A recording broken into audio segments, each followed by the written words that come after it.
ಪತ್ರಿಕಾ ಮಾಧ್ಯಮದವರೇ, ಈ ದಿನ ನಾವು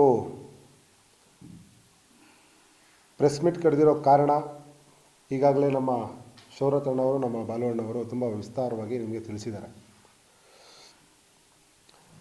9/2/2025 ನಡೆದಂಥ ಟೌನ್ ಕೋಆಪರೇಟಿವ್ ಬ್ಯಾಂಕ್ ಚುನಾವಣೆ ವಿಚಾರವಾಗಿ ಇವತ್ತು ನಾವಿಲ್ಲಿ ಮಾತಾಡ್ತಾ ಇದ್ದೀವಿ.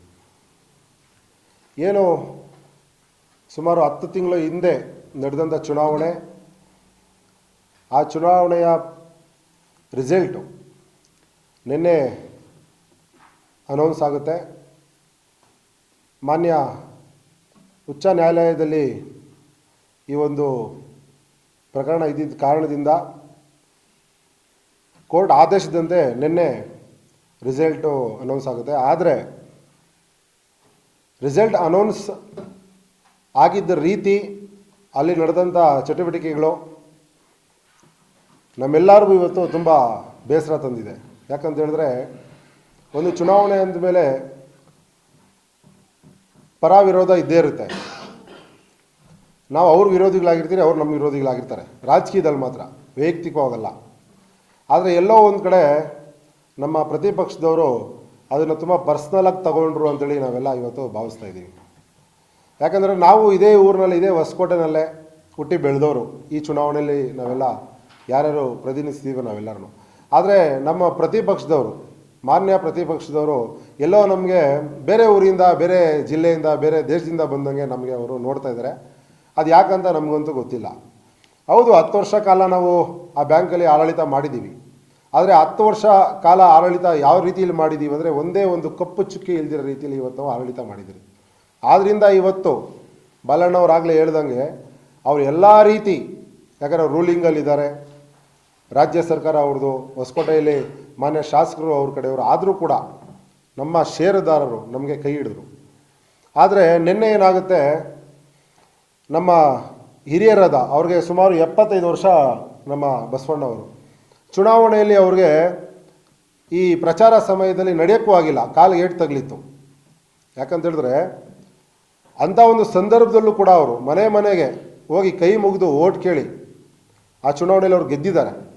ಯಾಕಂದರೆ ಬಾಲಣ್ಣವ್ರು ಹೇಳಿದ್ರು, ಇದೇನಿದೆ ಇಲ್ಲಿ 20 ಈ ಟೋಟಲ್ ಎಕ್ಸಸೈಸಸ್ ಏನಿದೆ, ಇದನ್ನು ನಾವೇ ಟೋಟಲ್ 1 to 30 ಬೂತ್ವರೆಗೂ ಹೋರಾಡಿ ಯಾವ್ಯಾವ ಬೂತಲ್ಲಿ ಜನರಲ್ಗೆ ಎಷ್ಟು ಓಟ್ ಬಂದಿದೆ, ಪರಿಷ್ಠ ಪಂಗಡಕ್ಕೆ ಎಷ್ಟು ಬಂದಿದೆ, ಪರಿಷ್ಠ ಜಾತಿಗೆ ಎಷ್ಟು ಬಂದಿದೆ, 2A ಎಷ್ಟು ಬಂದಿದೆ, 2B ಎಷ್ಟು ಬಂದಿದೆ, ಮಹಿಳೆಗೆ ಎಷ್ಟು ಬಂದಿದೆ, ಎಲ್ಲ ಬರ್ಕೊಂಡಿದ್ದೀವಿ. ಟೋಟಲ್ ನಮ್ಮ ಹತ್ರ ಕೌಂಟ್ ಇದೆ.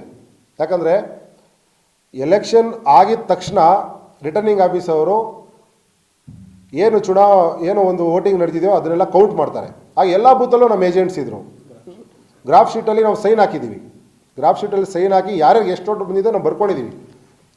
ಸುಮಾರು ಕೌಂಟಿಂಗ್ ಇಲ್ಲ ಅಂದ್ರೂ ಒಂದು 4 ಗಂಟೆ ಇಲ್ಲ 5 ಗಂಟೆ ಕಾಲ ನಡೀತದೆ. ಎಲ್ಲ ಬೂತಲ್ಲೂ ನಮ್ಮ ಏಜೆಂಟ್ಗಳು ನಾವು ರಿಸಲ್ಟ್ ಬರ್ಕೊಂಡಿದ್ದೀವಿ. ಅವತ್ತಿನ ಸಂದರ್ಭದಲ್ಲಿ ಬಾಲಣ್ಣವ್ರು ಹೇಳಿದಾಗ, ಏನು ಹಳೆ ಓಟು 20 ಬೂತಲ್ಲಿ 6,000 ಚಿಲ್ಲರೆ ಓಟಲ್ಲಿ ನಾವು 6 ಜನ ಗೆಲ್ತೀವಿ. ಇದರಲ್ಲಿರೋ ದಾಖಲೆ ಅದು. ಅದರಲ್ಲಿ ಅವರು ಕೂಡ ಬರ್ಕೊಂಡಿದ್ದಾರೆ, ಅದು ಅವ್ರಿಗೂ ಕೂಡ ಗೊತ್ತಿದೆ. ಆದರೆ ನಿನ್ನೆ ಅವರು ಏನು ಒಂದು ರಿಸಲ್ಟ್ ಅನೌನ್ಸ್ ಮಾಡ್ತಾರೆ, ಅದರಲ್ಲಿ ನಾವು 5 ಆಗ್ತೀವಿ, ಅವ್ರು 8 ಆಗ್ತಾರೆ. ನಾವು ರಿಟರ್ನಿಂಗ್ ಆಫೀಸರ್ ಅವ್ರಿಗೆ ತುಂಬ ಸಭ್ಯತೆಯಿಂದ ಕೇಳಿದ್ವಿ, ಸರ್ ನೀವೇನು ಗ್ರಾಫ್ ಶೀಟಲ್ಲಿ ಏಜೆಂಟ್ ಕಡೆಯಿಂದ ಸೈನ್ ಹಾಕ್ಸ್ಕೊಂಡಿರ್ತೀರಾ, ದಯವಿಟ್ಟು ನಮಗೆ ನೋಡಿಸಿ ಅದನ್ನು. ಯಾಕಂದರೆ ಬಸವಯ್ಯ ಅವರು ಪ್ರತಿಸ್ಪರ್ಧಿ ಏನು ಅವರು ಇದ್ದರು, ಅವ್ರ ಓಟನ್ನ ಬಸವಯ್ಯವ್ರು ನೋಡಿಸ್ತಾರೆ, ಬಸವಯ್ಯವ್ರ ಓಟು ಅವ್ರಿಗೆ ನೋಡಿಸ್ತಾರೆ. ನಮಗೇನು ಅವರು ಪ್ರತಿಸ್ಪರ್ಧಿ ಮೇಲೆ ನಮಗೇನು ವೈಯಕ್ತಿಕವಾಗಿ ದ್ವೇಷನಿಲ್ಲ. ಆದರೆ ಮತದಾರ ಪ್ರಭುಗಳು ನೀಡಿರುವ ಮತ ಹಕ್ಕನ್ನು ತಿದ್ದಿ ತಾವು ಈ ಫಲಿತಾಂಶ ಮಾಡಿದ್ದೀರಲ್ಲ, ಇದು ಸರಿನಾ? ನೆನ್ನೆ ನಮ್ಮ ಮುಂದೆ ಕಣ್ಣಲ್ಲಿ ನೀರು ಹಾಕ್ಕೊಂಡ್ರು ಬಸವಣ್ಣ ಅವರು.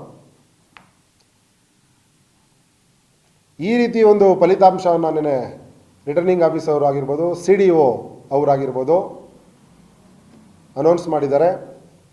ಇದು ತುಂಬ ಬೇಸರದ ಸಂಗತಿ. ಯಾಕಂತ ಹೇಳಿದ್ರೆ, ಪ್ರಜಾಪ್ರಭುತ್ವದ ಕೊಗ್ಗೊಲೆ ಇದು. ಈ ರೀತಿ ನಿನ್ನೆ ಒಂದು ಕರಾಳ ದಿನ ಅಂತ ಹೇಳಿದ್ರಲ್ಲ ಬಾಲಣ್ಣವರು, ನಿನ್ನೆ ಒಂದು ಕರಾಳ ದಿನ ನಡೆದಿದೆ. ಮಾಡಿ. ನಿಮಗೆ ವೋಟರ್ಸು ನಿಮಗೆ ಅಧಿಕಾರ ಕೊಟ್ಟರೆ ತಾವು ಚಲಾಯಿಸಿ. ನಾವು ವಿರೋಧ ಪಕ್ಷದಲ್ಲಿ ಕೂತ್ಕೊಡ್ತೀವಿ, ನಮಗೇನು ಅವಮಾನ ಏನಿಲ್ಲ. ವಿರೋಧ ಪಕ್ಷದಲ್ಲಿ ಇದ್ದರೂ ಕೂಡ ನಾವು ಕೆಲಸ ಮಾಡ್ತೀವಿ ಬ್ಯಾಂಕಲ್ಲಿ. ನಾವು ಕೂಡ ನಿಮ್ಮ ಜೊತೆ ಇವಾಗ ಒಂದು 6 ಜನ ಗೆದ್ದಿದ್ದೀವಿ. ಬಸವಣ್ಣವ್ರು ಈಗಲೂ ನಮಗೆ ಗೆದ್ದಿರೋದೆ. ಅದೇ ರೀತಿ ಅಡಿಷ್ನಲ್ ವೋಟ್ಸ್ ಏನು ಕೋರ್ಟಿಂದ ಬಾಲಣ್ಣವ್ರು ಶೌರತಣ್ಣವ್ರು ತುಂಬ ವಿಸ್ತಾರವಾಗಿ ಹೇಳಿದ್ದಾರೆ.